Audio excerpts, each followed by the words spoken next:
Kita tentu memahami bahwa setiap anak memiliki keunikannya masing-masing. Dan kita sebagai manusia bukanlah entitas yang seragam, namun memiliki keberagaman karakter, persepsi, potensi, dan pengalaman hidup. Segala elemen keberagaman tersebut menjadikan kita sebagai makhluk dengan kepribadian yang unik. Pada video kali ini, kita akan membahas terkait dengan keberagaman yang muncul di sekolah, dan juga teori yang melandasi keberagaman tersebut. Konsep keberagaman ini kita namakan sebagai pembelajaran berdiferensiasi.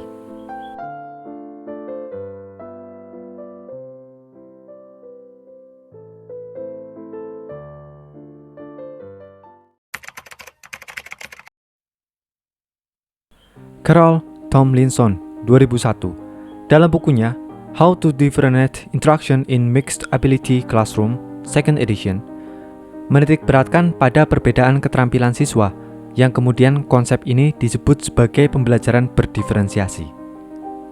Sutaga, 2022, menjelaskan bahwa konsep pembelajaran berdiferensiasi haruslah berakar pada pemenuhan kebutuhan peserta didik, dan guru harus mampu merespon kebutuhan belajar yang beragam tersebut. Pembelajaran berdiferensiasi memiliki konsep bahwa guru harus mampu mempertimbangkan tingkat kesiapan, minat, dan gaya belajar peserta didiknya. Pada intinya, pembelajaran berdiferensiasi dibuat oleh guru atas dasar kebutuhan dari peserta didiknya. Oleh karena itu, untuk dapat mengetahui keberagaman peserta didik, guru perlu sadar dan tahu bahwa setiap anak memiliki potensinya masing-masing, dan hal tersebut dilandasi oleh teori-teori yang muncul dari Gardner terkait dengan multiple intelligences dan Walkerberg terkait dengan learning modalities, sehingga kita paham akan keunikan yang dimiliki oleh peserta didik.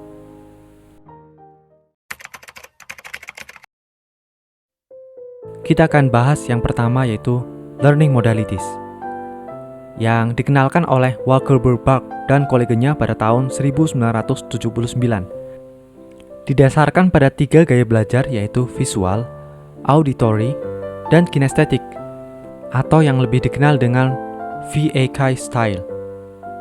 Melalui learning modalities, kita melihat bahwa terdapat 3 ragam gaya belajar yang perlu diperhatikan oleh pendidik. 3 ragam gaya belajar tersebut, yaitu yang pertama, auditory, merupakan kategori belajar yang menggunakan dominasi indera pendengaran dalam mengkonstruksi pemahamannya. Siswa dengan gaya auditory jauh lebih mudah menerima informasi melalui media suara. Selanjutnya yaitu visual,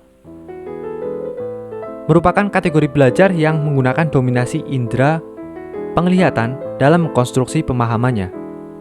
Siswa dengan gaya visual jauh lebih mudah menyerap informasi melalui gambar, animasi, ataupun video.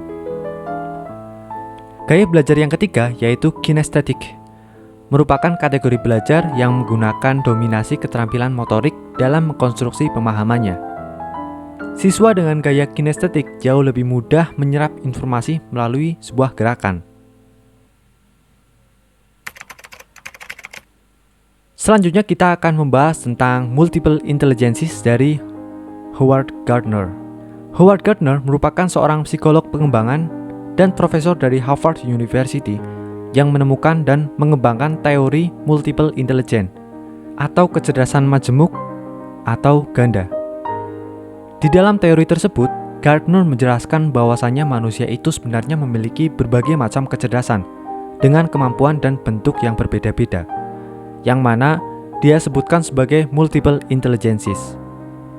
Pengertian kecerdasan menurut Gardner ini berbeda dengan pengertian kecerdasan yang dipahami oleh para psikolog sebelumnya, yang menitikberatkan pada pengukuran kecerdasan seseorang ditetapkan berdasarkan pada tes IQ saja, yang berarti hanya menonjolkan kecerdasan linguistik dan logis matematis, sehingga kecerdasan pada bidang lain jadi kurang diperhatikan. Hasil penemuan yang dilakukan oleh Gardner membawa perubahan besar pada konsep kecerdasan, yaitu kecerdasan individu berjumlah banyak dan dapat dikembangkan melalui pendidikan.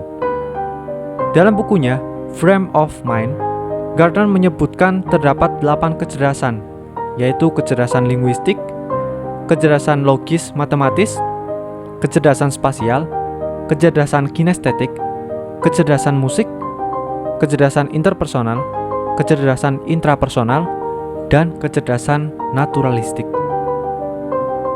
Gardner juga menyebutkan bahwa sebenarnya tidak ada istilah anak bodoh dan pintar. Yang ada hanyalah anak yang menonjol pada satu atau berbagai jenis dalam kecerdasan tersebut.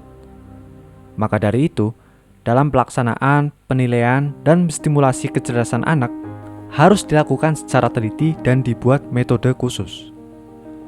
Contoh yang muncul dari kecerdasan Gardner sebenarnya sudah diperlihatkan ketika kita menginjak bangku kuliah ataupun di saat kita sekolah. Di kelas, pasti ada anak yang lebih menonjol dalam public speakingnya, yang dalam kecerdasan majemuk, dia memiliki kecerdasan linguistik yang lebih tinggi dibanding kecerdasan lainnya. Ada juga yang pintar berolahraga dan juga bermain musik, sehingga dia memiliki dua kecerdasan sekaligus yang menonjol, yaitu kecerdasan kinestetik dan kecerdasan musik. Ada juga yang pintar dalam membuat desain atau video animasi. Dia juga pintar dalam matematik.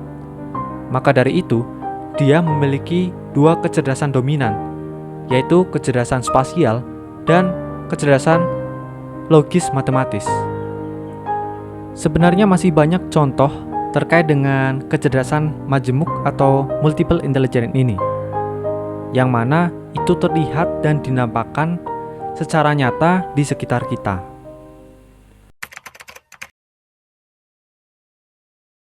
Melalui Tomlinson, Barb, dan Gardner, kita menjadi paham bahwa ternyata anak memiliki dominasi kecerdasannya masing-masing. Kecerdasan anak juga beragam dan bisa lebih dari satu. Melalui pemahaman ini, kita sebagai pendidik tentu harus semakin sadar bahwa kita harus menyesuaikan kebutuhan peserta didik di kelas untuk dapat mengoptimalkan pembelajaran. Sehingga pembelajaran akan semakin meningkat kualitas sumber daya manusianya sesuai dengan potensi yang dia miliki. Terima kasih.